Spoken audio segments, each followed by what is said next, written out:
Here with us today, we have a French industrial steam boiler clock. This clock originally belonged to the guest's uncle, who handed it down to her father. My uncle worked for a railroad, and I researched and I couldn't find what railroad he worked for, and was either the president or the vice president, from my understanding, from what my mother told me, and that this was given to him as a retirement gift. This beautiful French clock is part of a series with similar designs and setups. It is automated, almost like a toy, featuring an engine at the top and a flywheel.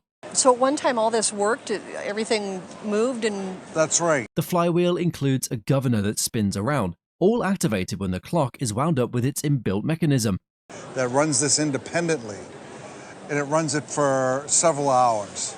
But the clock will actually run for the entire week. It'll run for 8 days on a wind. The clock has a great brass base and a marble base underneath it. These types of clocks are also known as whimsical clocks. Made circa 1885, this clock does require some restoration due to its age. The dial is in pretty rough shape. Probably needs to have the numerals strengthened, and the barometer needs some repair as well. Besides needing restoration, the clock is also missing the clockwork mechanism that provides the power for its automation. In its current condition, this whimsical French clock, with a brass and larger marble base and an automation mechanism, would be valued at. A clock like this is probably valued at $3,000 to $4,000. Wow. Tom Wesselmann, a key pop artist creating exciting, visually appealing works featuring everyday objects. Among his creations is a pencil and colored pencil drawing on paper, an early study for his future, Still Life 61. At the bottom, it reads for Esther, Tom Wesselmann, 75, inscribed, signed, and dated. It was acquired by the family through the mother-in-law, who appreciated the arts and befriended Wesselmann. Kept in a bureau drawer for approximately 30 years, the drawing was recently retrieved and framed. Accompanying the drawing is a letter from Wesselmann, written to congratulate Esther on his newborn son, Lane Hardy. I would strongly encourage you to make a copy of the letter, but don't keep the letter itself behind the work. Describing his excitement, the letter includes the drawing as a small gift from his new giant still life in progress. Given its origin, the inscription, and the accompanying letter, the drawing is valued at. I think at auction right now, you're realistically looking at $25,000 to $35,000. Wow. Okay. Thank you. An intriguing iron meteorite, believed to originate from Meter Crater in northern Arizona, has a fascinating history. This meteorite, part of the Canyon Diablo Fall, is from a 50,000-year-old crater that remains remarkably well preserved. Also known as Barringer Crater, the meteorite's appearance and mineral content match those of Meteor Crater. This is cut from a larger piece, and you might call some of the major museums that have pieces of the crater. While curating a natural museum in Scarsdale, New York, the father-in-law and a friend acquired the meteorite. They displayed various collected items, including the meteorite, to neighborhood visitors. Despite needing authentication, its appearance and its mineral content suggest it was from the renowned Meteor Crater. Further verification from a geologist or comparison with museum specimens could confirm its authenticity. If authenticated, the meteor could fetch an auction estimate between... If this meteorite was to come up for auction, I would give it an auction estimate of $15,000 to $20,000. Really? Whoa. Pretty good for a lump of iron, huh? The guest thinks it's a tapestry, but the appraiser confirms it is an art protis, or art for progressive tapestry. The guest got it from his grandmother, who loved Eastern European art and bought it from Germany. Art protis is different from tapestry and falls into the category of non-woven. This technique was first used in 1964 at the Woolen Research Institute in Brno, Czechoslovakia. The appraiser explains it's an expensive technique and how it's used. This is wool. You take a wool fleece, you lay it flat. You can then design flat where you want the wool to be, the colors. It's then ironed and stitched onto a substrate. Its artist is Josef Nalapa, who's not very famous, except that he's made some bronzes and sculptures. This technique was popular in the 1960s and 70s. This piece is the result of a collaboration between a manufacturer and an artist. Its name is Fireball, and it's from the 1970s. Its auction price is... I'd imagine it selling for between $4,000 and $6,000. And the value of the piece at a retail shop is... And in a retail shop, somewhere closer to $10,000. Wow, that's amazing. Pictured here is the guest's father, a World War II veteran and survivor of war. 1940, he lived in the centre of Birmingham. They were getting bombed on a regular basis, and he decided he'd take his chances in the forces instead. Right. Tragically, he lost his entire family in the war after enlisting in the Navy, leading him to join HMS Tenacity and later HMS Kelvin.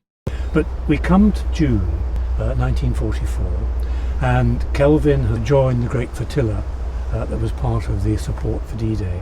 HMS Kelvin F-37 was a Royal Navy destroyer that played a significant role in World War II. She was launched in 1939 and served in various theatres, including the Mediterranean and Normandy. The ship earned several battle honours for her service. HMS Kelvin had the honour of transporting Winston Churchill, the Prime Minister of the United Kingdom, across the English Channel to Normandy, France, just days after the D-Day landings. Churchill wanted to see the progress of the Allied invasion firsthand and to meet with military leaders in the field. While on this trip, Churchill came across the guest's father with his camera and, despite the informality, couldn't resist posing for a few photos. What we've got here is basically his photograph album. Here is Churchill catching him with his camera. And instead of looking away, he's sort of standing there in a very Churchillian pose. He took great pleasure in sharing the pictures he took of Winston Churchill, a memorable experience he loved to relive. Although he endured a traumatic experience during the war, the guest's father remained a kind, humorous and charming individual. So I think what we've got here is a remarkable and very sort of informal record of a great event. You know, Churchill's visit to the beaches. Her husband liked an antique. She secretly bought it later as a birthday surprise for him. This piece highlights the elegance and creativity of the Art Deco era. The lamp is intricately carved from smooth, translucent alabaster. Explore the charm of this unique bear trio. It has three bears, one clearly the leader of the group, standing on top of the ice cave and the icicles falling down, and the two smaller bears. The lamp lights up and makes a striking statement in a dark room. The lamp's warm glow contrasts beautifully with the cool alabaster, enhancing its visual appeal. This lamp combines functionality with striking Art Deco sophistication and artistic innovation. Its blend of elegance and artistry was evident as the appraiser valued the item In excess of $2,000. Oh my goodness. That's awesome. Isn't that great? That's fantastic. While cleaning her grandmother's attic many years ago, the guest discovered this piece. It is a Temperance banner from circa 1840 America. The banner bears inscriptions aimed at curbing alcohol consumption and promoting abstinence. All of a sudden, people have to show up at work. All of a sudden, people are operating machinery, and liquor is cheap. This piece is made from fine linen material with a cotton backing. Interestingly, the temperance movement was part of the broader reform efforts taking place in the country at the time. So this whole reform movement that was coming in, we're talking about education, child labor, diet, and drinking. The banner would have been hung by a traveling temperance advocate who gave speeches promoting temperance. Because this banner was extensively traveled with, condition issues are expected, but these do not affect its value. Given its historical significance in American history, in this condition, this banner would be worth. I think a retail value of this is in the $5,000 to $6,000 range. Well, thank you. This item is an extraordinary 17th century hat which has been transformed into a personal notebook containing notes on Shakespeare's works. Our guest's 5 times great-grandfather, John Ludd of Caversham, an antiquarian and traveller, is suspected to be the original owner, contributing to its historical significance. This hat contains handwritten notes from the same century as Shakespeare. There's a little quote here from Twelfth Night where he says, where is it? "The melancholy god protect thee and make thy doublet of changeable taffeta." The binding is made from an old piece of music, and the notebook includes curious seals and scholarly notes in Latin, possibly lecture notes from a student. The notebook is considered rare and a significant piece of scholarship reflecting the early reception, and It's absolutely extraordinary. My hands are trembling now just looking at it. its small size and intricate craftsmanship suggests it was likely carried as a personal item perhaps for study or bedtime reading. The historical and scholarly value of this notebook is immense, with its auction value estimated to exceed. At auction, you can see this making easily upwards of £30,000. Really? For such a small item? The best things come in small packages. Treasure can be found on the roads too. The guest's grandmother found this ruby bird brooch in a pocketbook. The guest's grandparents called the police, but no one claims it. And several months went by and they released it back to her and it was hers to keep. No one ever came forward to claim it? Nothing. Wow. Nothing. It's an American platinum yellow gold diamond and ruby brooch made in the 1930s. The guest needed something on her band in her wedding dress, and her grandmother gifted her this beautiful pin. All the diamonds are 5 carats, single cut and uniformly matched. The 18-carat yellow gold nest looks natural with nicely crafted overlapped branches. The eggs are made of single-cut diamonds, and 1 single-cut diamond is on the tip. Although it's not marked, the detailed craftsmanship of the bird suggests it was made by a skilled artist. It's a wonderful family piece to have. At auction, it could be sold for somewhere between $4,000 and $6,000. Okay. The retail value would be, I'd say, about double, maybe $10,000 to $15,000. Okay. Awesome. Well, my grandmother is going to be so excited. I begged her to come, but she wouldn't come with all us crazy people, she said. Our guest's drawing was discovered by chance when their mother-in-law found it in an old frame among a pile of items destined for the trash. Initially displayed in the mother-in-law's office and later stored in the attic, the drawing remained unrecognized until the guest replaced the frame and noticed the signature Benton. The drawing is by Thomas Hart Benton, a prominent American regionalist painter known for his murals and... So is it still that original frame that it was in? It's the same frame and the same mat, and I just protected it with UV glass. This particular drawing is a study for the mural that once hung at the Indiana University, depicting themes of an early 20th century, including controversial subjects like the Ku Klux Klan. Benton's mural was part of the Indiana Pavilion at the Chicago World's Fair in 1993, showcasing. Represented the Indiana Pavilion at the fair, and he spent a lot of research, a lot of time in Indiana. The drawing represents panel number 10 of the mural, which portrayed racial issues in Indiana during the 1920s and was later reinstalled at the university despite controversy. In today's market, a finished Benton drawing like this could be valued at perhaps $12,000 to $18,000 range. You really found a treasure under that Monet print in that frame, and I really appreciate you bringing it to us today. Thank you. You're welcome. Exhibited on the show today is a collection of plates purchased in England by the guest's husband in 1944. Also displayed is the receipt of the purchase, which authenticates when, where, and for what price the set was bought. There are 6 plates in this collection. 3 are hand-painted with images of dogs, 2 feature images of stags, and the last one is painted with a pictorial scene. On the back of these plates, we can see the Thomas Good & Co. mark stamped. They entered the marketplace, were owned by some family, and then Thomas Good bought them back and resold them again. These plates feature paintings by Sir Edwin Landseer. Landseer was an English painter and sculptor well known for his paintings of animals, particularly dogs and stags. One of the plates was broken, but was repaired by the Thomas Good Company. So when we went to England on our 50th wedding anniversary, I took it back to Thomas Good and Company, and they repaired it. Despite the repaired plate, this collection of hand-painted plates by Thomas Good would each be worth between $5,000 and $7,500. That's wonderful to hear. Unveiled today is this stunning Italian bust, purchased from a local antique store. First of all, she is Italian, and in Italy we would call this type of pottery majolica, which is really similar to faience. So faience is not an incorrect term. The guest purchased this beautiful piece in the Kansas City area 5 to 7 years ago. The hand-painted piece, modeled after Renaissance portraiture, exudes timeless beauty. Its intricate hairstyle and detailed garment decoration highlight the artist's craftsmanship. Although there's a minor chip on the back, the bust's value lies in its artistic and decorative appeal. Additionally, the bust can be dated back to the late 19th century or early 20th century, making it around 100 years old. Although there is a maker tag on it, further research will be needed to uncover the maker. Very little, if any.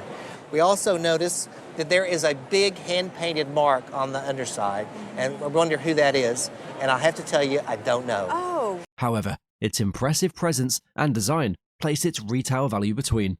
Retail value will be between $1,500 and $2,000 because she's so impressive and great looking. Well, she's my closet sister, so I never had a sister, and she's my princess. Owner's dad bought these intricate pieces from Italy in the late 1960s. They were made by a renowned designer named Gio Ponti in the early 1920s. Ponti, initially an architect, created these as his first job. He considered himself a failed architect during that period. These are his original drafts crafted during that time. Ponti collaborated with the Richard Ginori ceramic manufacturer on these designs. They bear a mark indicating their Italian origin. The pieces boast a modern, industrial aesthetic. Even in black and white, they exude graphic strength. They feature a blend of transfer printing and hand-painted details. Ponti's designs extended across various media, plates, vases, and tiles. Larger tiles, such as these, are exceptionally rare and desirable, and their value is easily $5,000 a piece. Oh, no, really? Easy. Wow. The guest received a silver service from her friend, who received it as a wedding gift from her father. Shells represent the seashore where they had met and spent a lot of time. The guest and her family enjoy using it on special occasions. It's French and made in Paris, and it was made in 1879, as shown by the marks. It has everything someone can think of in a silver service. Table setting with dinner forks, lunch forks, salad forks, dinner knives, soup spoons, teaspoons, demi-tasse spoons. It also has a nice spoon and berry spoon for serving berries. Little silver salt with a gilt wash inside with a glass liner and matching spoon and shell patterns is exquisite. It has over 200 pieces. It could easily bring. It could easily bring $10,000 to $12,000 at auction. 10 to 12,000? Wow. I was thinking maybe a couple of hundred. Present value of this silver service is a stunning $25,000 to $30,000. A rare portfolio of early European Grand Prix race car prints spanning from 1895 to 1907 was given as a gift by a friend. Each crafted by the renowned artist Ernest Montaut, the collection boasts 30 vibrant color plates. All of the images are very beautifully done. Now we've counted in here. How many color plates did we count in here? 30. Ernest Montaut illustrated early automobiles and airplanes, popularizing these technologies in the early 20th century. Celebrated for his depictions of early aviation and automobiles, Montaut's work captures the excitement of the era. Montaut's work is celebrated for romanticizing these pioneering technologies. The images in this portfolio are particularly well executed and visually striking. With only one known record of this book's existence, its rarity significantly enhances its value, with the potential to reach the higher end of this range. At auction, it is estimated to sell for between. At auction, I would estimate its value at $8,000 to $12,000. An original printing block from the 1976 promotional campaign for the film Star Wars was purchased at an online auction. You came in this morning and I saw you walking up to the table and with a hunk of wood in your hand. And then you flipped it over and I realized you brought in an original printing block. With its role in crafting advertisements for Star Wars before the 1977 release, the block is an important collectible. It features the original movie logo, a rare find in itself. Adding to its uniqueness are the references to Dolby Digital sound, embracing cutting-edge technology early. This was exemplified by the 6-track stereo. A devoted collector of memorabilia, the guest was captivated by the block's historical significance. Its connection to the film's early marketing efforts made it an irresistible find. Acquired for approximately $20, the printing block is now estimated to be worth between. I'm going to say $300 to $400 range, and that's being extremely conservative at auction. A Navajo weaving from the early 1880s was handed down to the guest from a great-grandmother in California. This piece was woven with Germantown yarns, which were commercially spun and dyed. These yarns became available to the Navajo with the advent of railroads. Created specifically for the tourist market, it still maintains high craftsmanship. Now, these were made for the commercial market. They were woven specifically to sell to tourists, but it says nothing about the quality. They were still absolutely beautiful like they're traditionally made weavings. With a bright red background, the weaving features a striking pattern, although it does have a minor rip and it's missing part of the white border at the bottom. Despite some recent declines in the market for such items, the weaving's quality holds significant value. With the restoration of the border and the repair of the rip, its value could increase to between Probably get about $8,000 to $12,000 for it. Wow. Well worth doing. Thank you. You're welcome. Today's episode features a collection of memorabilia from the movie One Flew Over the Cuckoo's Nest.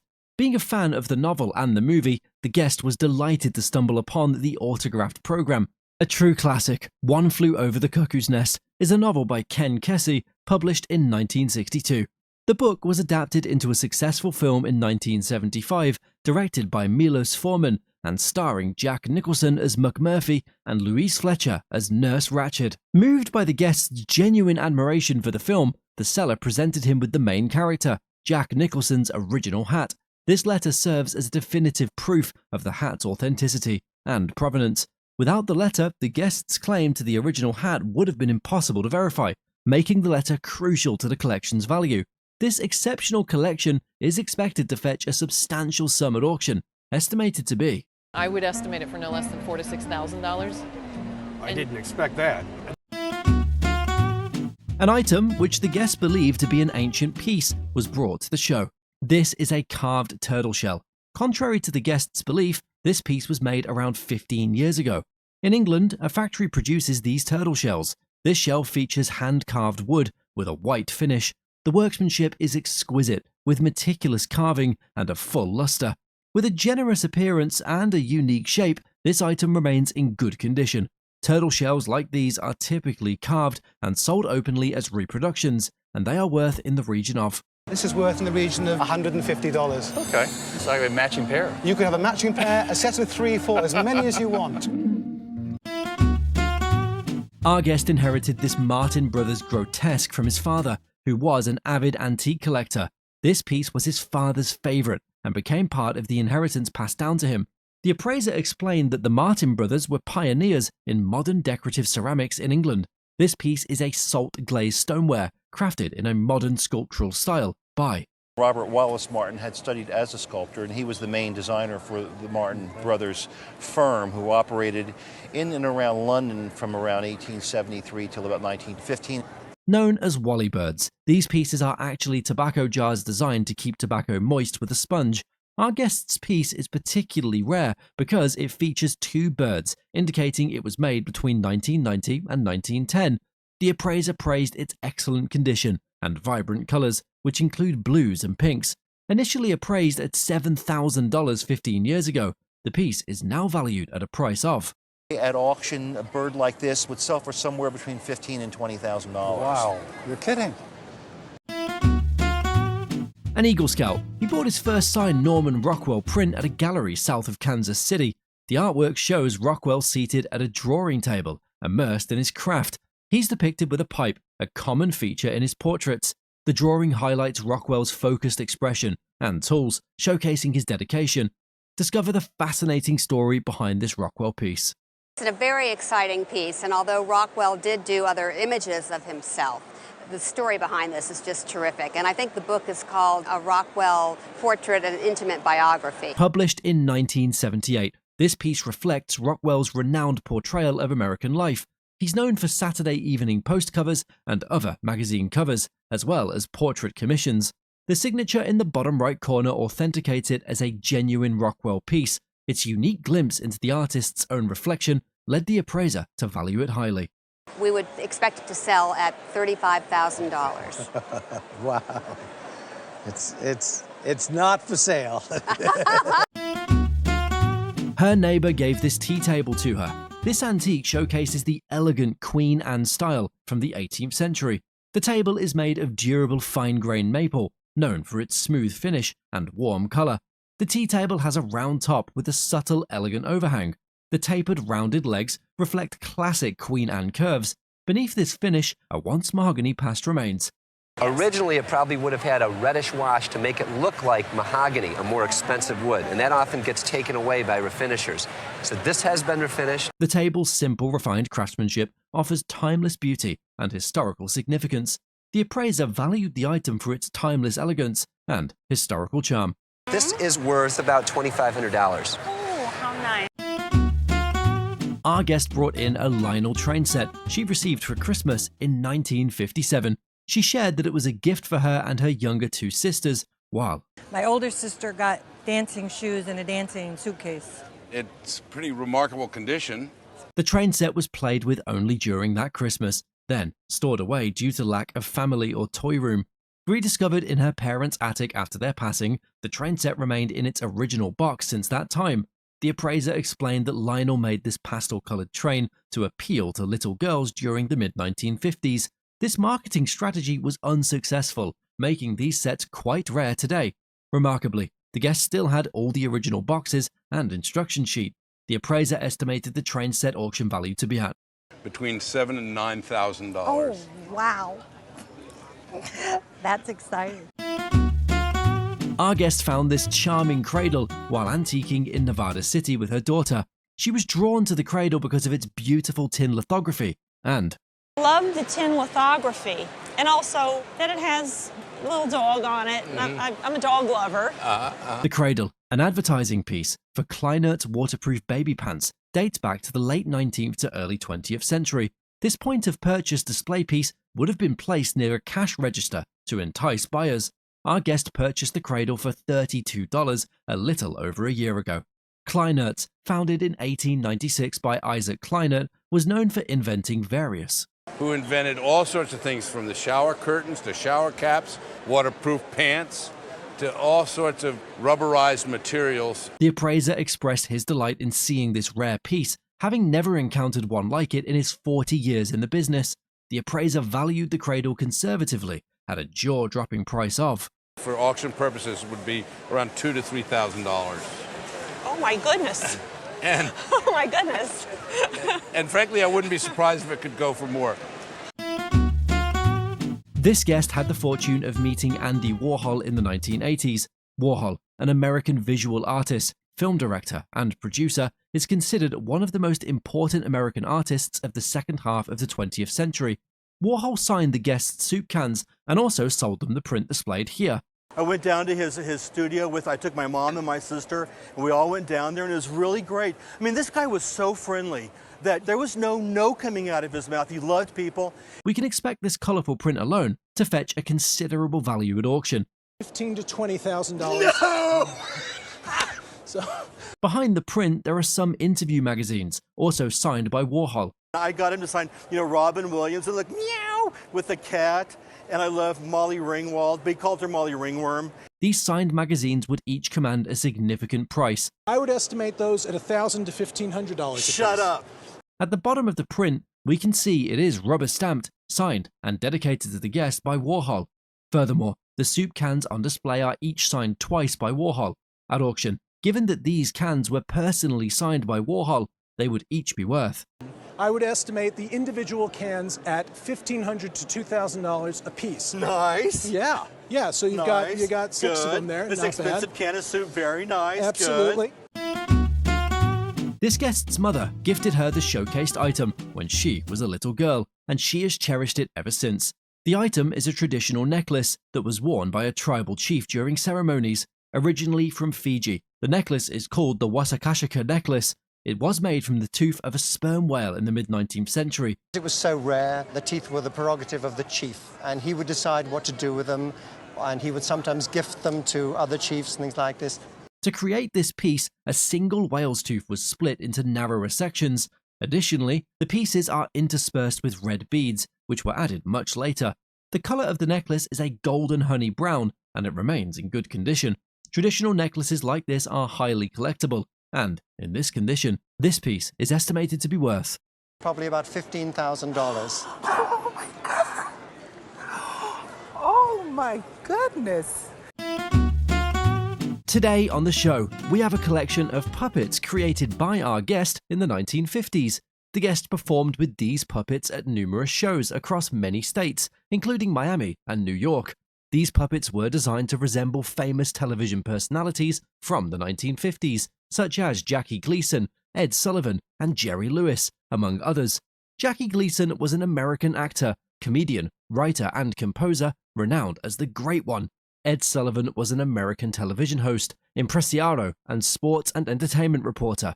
Jerry Lewis was an American comedian, actor, singer, humanitarian, and entertainer. The puppets are made from plastic and wood, and all of their accessories remain intact. Given the provenance of these puppets and their excellent physical condition, they are estimated to be worth, Conservatively, $10,000 to $15,000. All of them. All of them. I've been offered for just Liberace. I've been offered $5,000.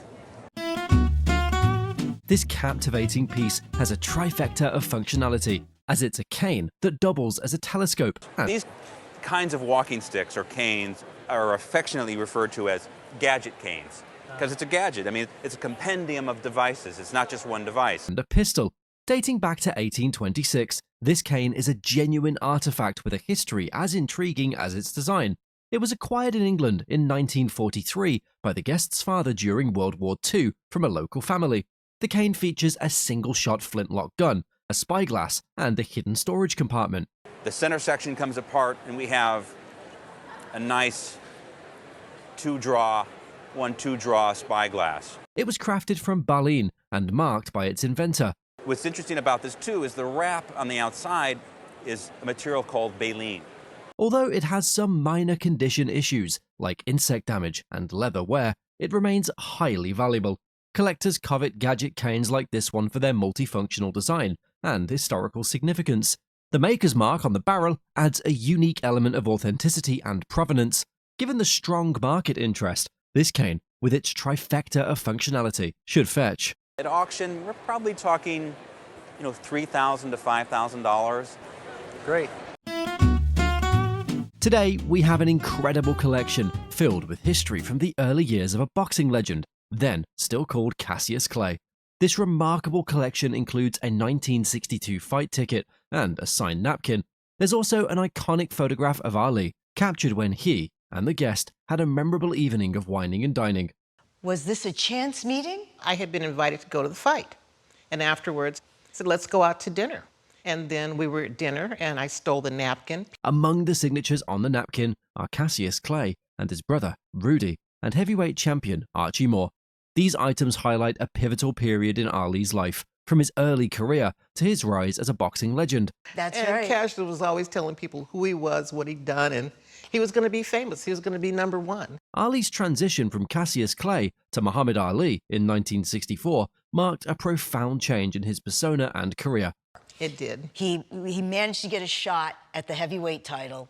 He upset Sonny Liston. Yes. And then he becomes Muhammad Ali, changes and converts to Islam. I know. The rarity of Cassius Clay's signatures, limited to 1960 to 1964, significantly enhances this collection's value.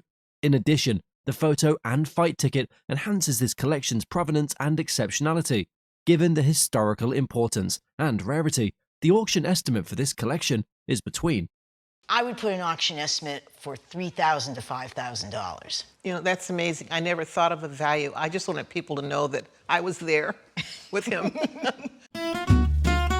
This rare Temperance banner, discovered in a grandmother's attic, is quite captivating. It was discovered in a plastic bag by the guest's grandmother, and then passed down to the guest, who folded it in and meticulously cared for it. It would have probably been hung by a traveling temperance person giving temperance speeches. The banner can be dated by examining its fine linen material and the style of its lettering. It features a metaphorical railroad, warning against the dangers of alcohol consumption. This banner is part of a broader 19th century reform movement addressing social issues. Now, what's interesting about the temperance movement at that particular time is it's part of the overall reform movement that's going on in this country. Traveling temperance speakers likely used it, contributing to its intriguing history leading up to Prohibition. Despite some wear from its journeys, the banner is still in extraordinary condition. The historical significance and excellent condition of this temperance banner give it a retail value of I think a retail value of this is in the $5,000 to $6,000 range.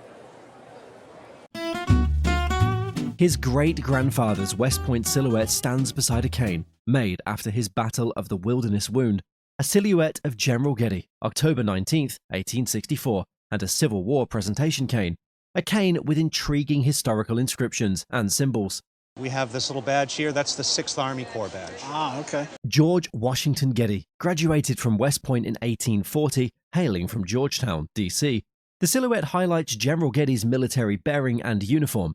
These canes were intricately carved with detailed engravings, precious metals, or achievement inscriptions. Presentation canes were gifts honoring military leaders and notable figures. The historical significance and craftsmanship were evident as the appraiser valued the item. I would put it in the $2,000 to $3,000 range. Really? Wow.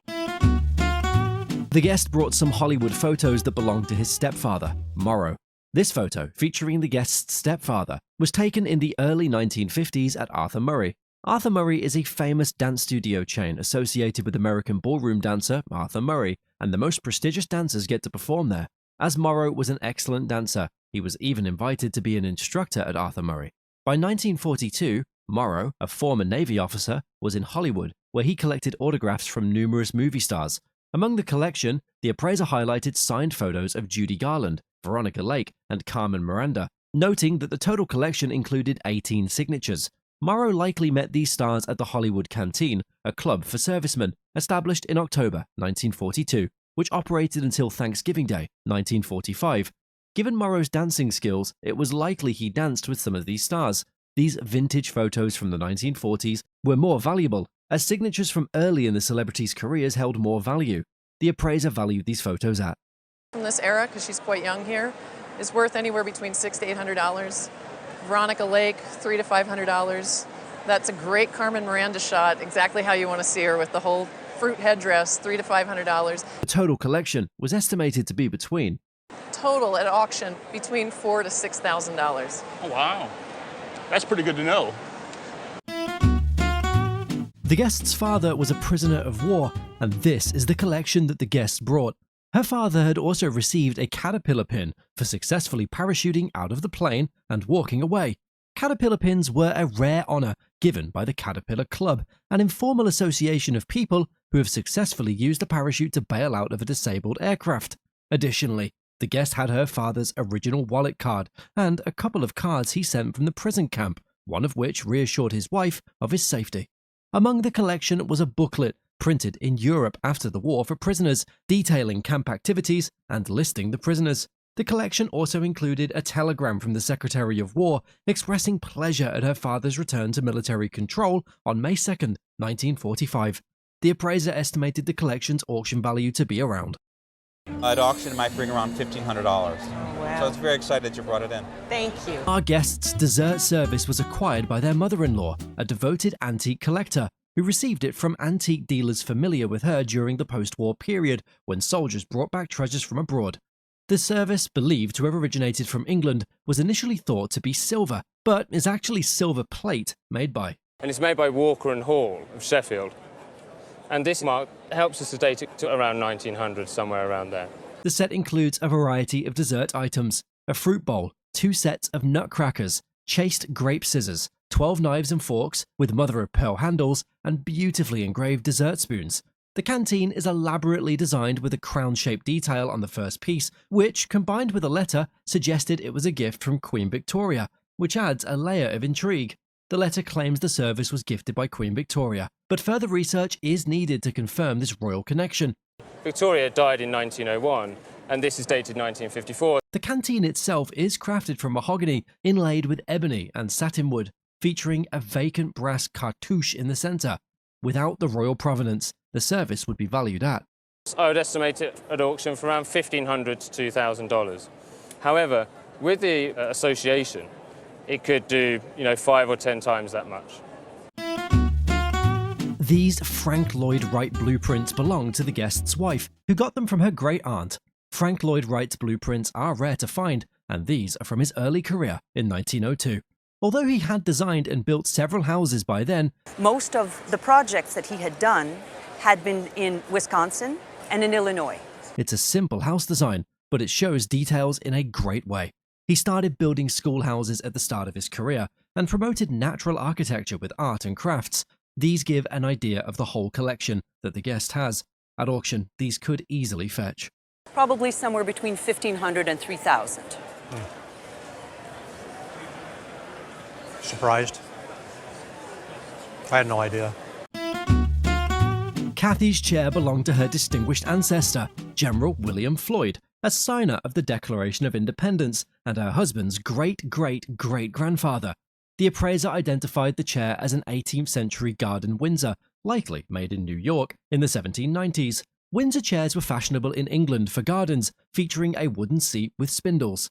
Turn legs below in your garden.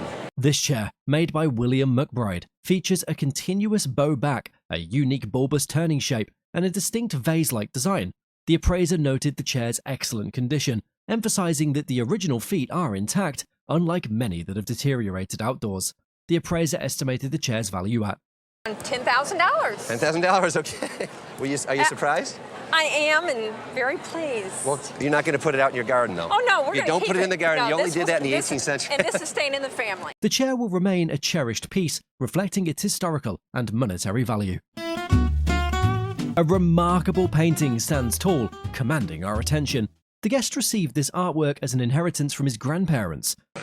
They were from Kennebunk, and they came down in the 1840s, and they got into railroad interests, and then they decided they liked it down here, and they bought a plantation. This painting is authenticated by the signature Frederic Remington, 1890, and referenced as number 9. So the family history then is that it's been through your family. Yes. Since it was arguably acquired in 1900. That's correct. Turn of the century. That's correct. Frederic Remington was an American painter, sculptor, and writer who was famous for his vivid depictions of the American West. He's best known for his paintings and sculptures of cowboys, Native Americans, and horses, which captured the spirit of the Wild West. Your family history with the piece, as well as the quality, the rhythm, the palette. I'm quite confident that the piece is a genuine Frederic Remington. An exquisite original watercolor, this piece highlights Remington's skillful hand and attention to detail. But one of the reasons that Remington's work is so popular now, was popular in 1900, is because of the freshness and the exactness of his hand. Toning and creasing are present on the paper, influencing its condition and presentation. Further research is required to confirm its inclusion in the catalogue Rasson, which would impact its auction value of. I would value it at auction at between $80,000 and $120,000. I see.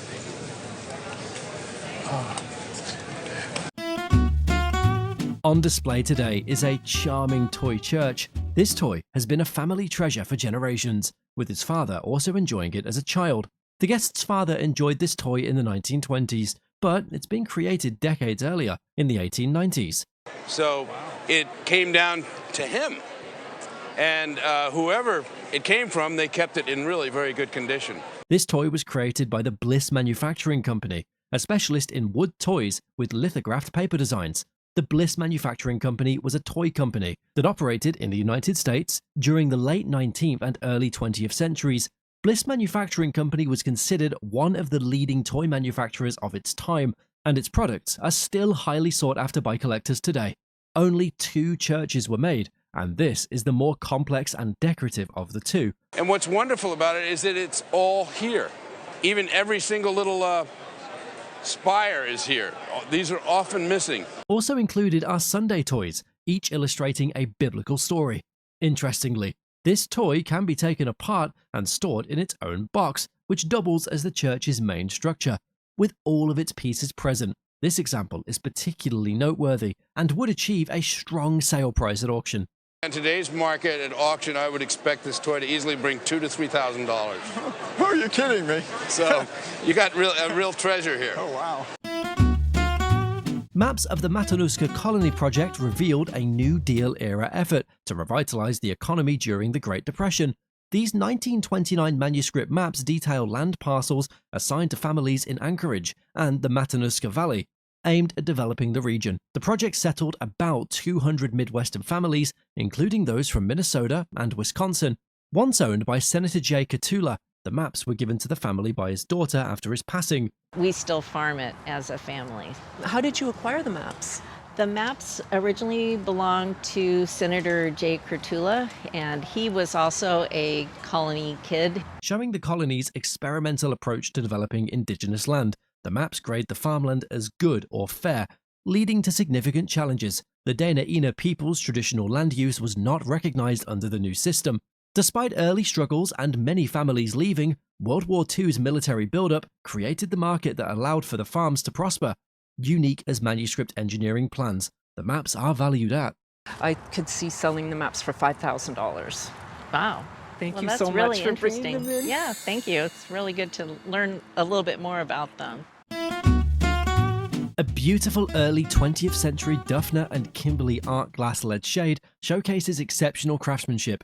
Influenced by Tiffany, the New York-based firm is known for intricate floral designs and turned-in edges. Showcasing meticulously crafted flowers, the shade features an exquisite floral arrangement. Salvaged by the contractor's father after World War II, the shade was saved from being discarded during a home remodel. It hung in his shed for 20 to 15 years before the guest discovered it and took it to dealers.